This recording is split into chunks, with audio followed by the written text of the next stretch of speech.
नमस्कार, मी भक्ती राहुल म्हात्रे. नमस्कार, राहुल म्हात्रे. आपलं नेचर स्टे म्हणून ॲग्रो टुरिझम आहे आणि आपल्याकडे 5 एकर मध्ये ऑर्गॅनिक फार्मिंग करतात आपण. आणि आपल्याकडे विशेष म्हणजे अल्कोहोलिक ड्रिंक्स अजिबात अलाउड नाहीये आणि ओनली जेंट्स ग्रुप पण आपण घेत नाही. त्याच्यामुळे आपल्याकडे लेडीज आणि फॅमिली ह्या जास्त येतात. पूर्ण ऑर्गॅनिक फार्मिंग आहे, त्याच्यातलाच भाजीपाला आपण जेवणामध्ये असतो. ओपन किचन आहे आपलं आणि संपूर्ण जेवण चुलीवरचं असतं. तर जे फ्रेश आहे ते तसंच्या तसं लोकांपर्यंत पोहोचवणं. ट्रॅडिशनल रेसिपी असतात की जेणेकरून आपल्या ट्रॅडिशनल रेसिपी त्याच्यातून जपल्या जातात आणि लेडीज साठी काहीतरी करावं या उद्देशाने आम्ही नेचर स्टेची कन्सेप्ट ठेवलेली आहे की पूर्ण आपला 100% स्टाफ पण आपला लेडीज आहे. आणि त्याच आपल्या फार्म मधल्या ह्या लेमन्स पासून आपण लेमन स्क्वॅश बनवतो. म्हणजे त्याच्यामध्ये कुठलाही कलर किंवा फ्लेवर ऍड नाहीये. नॅचरल कलर आहे, नॅचरल फ्लेवर आहे. त्याच्यामध्ये पाणी टाकलं की आपलं सरबत होतं आणि सोडा टाकलं की मोजिटो होतो. म्हणजे नॅचरल कलर, सोडा टाकलं की मोजिटो होतो. त्याच्यानंतर आपलं हे पिकल्स आहेत, लेमन पिकल आहे, हे पूर्ण ट्रॅडिशनल रेसिपीचं. ह्याच्यात कुठलंही प्रिझर्वेटिव्ह नाहीये, पूर्ण गुळापासून बनवलेलं आहे. त्याच्यानंतर आपलं मँगो पिकल आहे. मँगो पिकल पण पूर्ण राजापुरी आंब्याचं आहे आणि त्याच्यामध्ये पण गुळ आहे. म्हणजे ट्रॅडिशनल रेसिपी ह्याच्यातून जपणं हा त्यामागचा उद्देश आहे. आपल्याकडे जेवणामध्ये सुद्धा सगळ्या पारंपरिक पदार्थ असतात.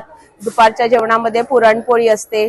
त्याच्यानंतर ज्या काही शेतातल्या फ्रेश भाज्या असतात त्याच्यापासून आपण बनवतो. आपल्याकडची संपूर्ण घरं सुद्धा तुम्ही बघाल तर सगळी इको फ्रेंडली आहेत, नॅचरल लाकडापासून बनवली आहेत. ह्या प्रकारचं एक ट्री हाऊस आपल्याकडे आहे आणि एक मोठं 10 ते 12 जण राहू शकतात असं ट्री हाऊस आहे. एक दुसरा ट्री हाऊस आहे, मँगो पण 10 ते 12 जण राहू शकतात असं आहे.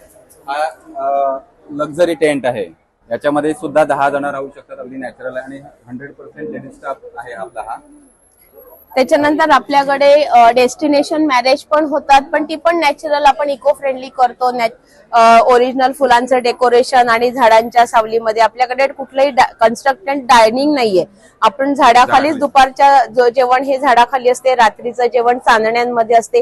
म्हणजे लोकांना ऍज इट इज नॅचरल मिळावं या उद्देशाने आपण नेचर स्टेची सुरुवात केलेली आहे. कोकण आयडॉलचा पुरस्कार मिळाला होता 2019ला. ट्रॅव्हलर्स एक्सलंट म्हणून अवॉर्ड मिळाला होता. त्याच्यानंतर कोकण आयडॉलचा मिळाला होता. पर्यटन दूत म्हणून अवॉर्ड मिळाला होता. सोमोक्षी क्षत्रिय समाजाने एक अवॉर्ड दिला होता. आणि आपल्याला जवळपास ट्रिप ऍडवायझर ही जी कंपनी आहे, बाहेरच्या जवळपास 250 देशांमध्ये आहे, त्यांच्याकडून 7 वर्ष झाली ट्रॅव्हलर्स चॉईस हा अवॉर्ड आपल्याला मिळतोय. हा बघा, हा कंटिन्यू 7 वर्ष आपल्या म्हणजे पालघरमध्ये असं म्हणायला लागेल की एकमेव आहे की जे 7 वर्ष कंटिन्यू आपल्याला अवॉर्ड्स मिळत आहे. आणि हे लेमन जे आहेत, लेमन स्क्वॅश, त्याच्यापासून हे आपण सरबत बनवलेलं आहे आणि खूप लोकांना हे आवडतं आणि त्याच्यामुळे आपण ह्याची खूप फार्मिंग वगैरे सगळं केलेलं आहे. सर अतिशय सुंदर आहे, अतिशय सुंदर आहे. हा ज्यूस, लेमन ज्यूस सुंदर आहे, एकदम सुंदर आहे, अप्रतिम. मला कसं वाटतं, तुम्ही टेस्ट केलं? हो, टेस्ट केला, छान आहे. आवडतं अगदी. म्हणजे लहान मुलांना सुद्धा आवडतं. कारण आता काल आले होती ना लहान मुलं, तर त्यांनी सांगितलं की संपूर्ण बाटली त्यांनी लहान मुलांनी एकट्यानेच प्यायली. म्हणजे 2-3 महिने तेच फक्त टेस्ट करत होते असं होतं. म्हणजे कालच आपल्या इकडे आले होते तर त्यांनी केव्हा बीच फेस्टिवलला हे केलं होतं. सोहळा आहे हा खूप भव्य असा सोहळा आहे आणि आपण हा जवळपास आता हे 4थं वर्ष आले आपण अटेंड करतोय. आणि खूप म्हणजे आम्ही ह्या सोहळ्यामध्ये नेहमी इन्व्हॉल्व असतो. ग्लोबल कोकणच्या विषयी मी विशेष सांगू शकते की त्याच्या शब्दामध्येच सगळं आहे.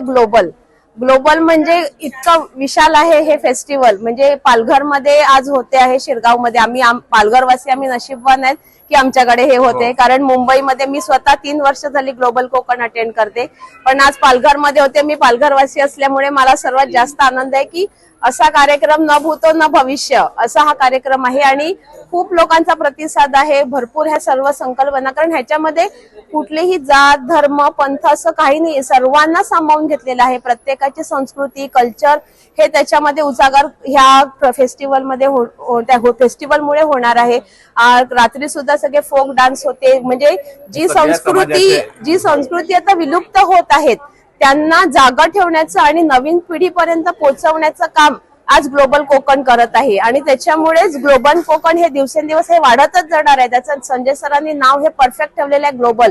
हा फक्त भारतापुरता नाही तर संपूर्ण जगामध्ये हा महोत्सव पसरणार आहे आणि लोक आवडीने ज्या ठिकाणी ग्लोबल कोकण भरेल तिकडे अवश्य व्हिजिट देतील आणि नक्कीच त्यांना आनंद होईल की आपण ग्लोबल कोकणसाठी आलेलो आहोत. आणि संजय सरांना आम्ही धन्यवाद देतो की त्यांनी पालघरमध्ये म्हणजे त्यांनी जेव्हा मुंबईच्या बाहेर करायचं ठरवलं त्यावेळेला पालघर निवडलं, हे आमच्यासाठी खूप मोठी आणि सर्वात मोठा एक अजून मी सांगू इच्छिते की कोकणामध्ये पालघर आहे हे पालघर वासियांना पण माहित नाही अशी कंडिशन आहे. म्हणजे कोकणात पालघर आहे हे आम्हालाही सुद्धा माहित नाही. जी ग्लोबल कोकणच्या चळवळीमुळे आज लोकांना लक्षात आलं की आपणही कोकणात आहेत आणि त्याच्यामुळे लोकांपर्यंत अवेअरनेस पोहोचवण्याचं काम सुद्धा ग्लोबल कोकण ही करत आहे. तर संजय सरांच्या ह्या चळवळीला आमचा सदैव पाठिंबा आहे. नेचर्स डेच्या वतीने आम्ही त्यांचे खूप खूप आभारी आहेत की ग्लोबल कोकणचा महोत्सव या शिरगाव या ठिकाणी भरवला. धन्यवाद. सगळ्यांनी शिरगावला भेट द्यावी. नमस्कार.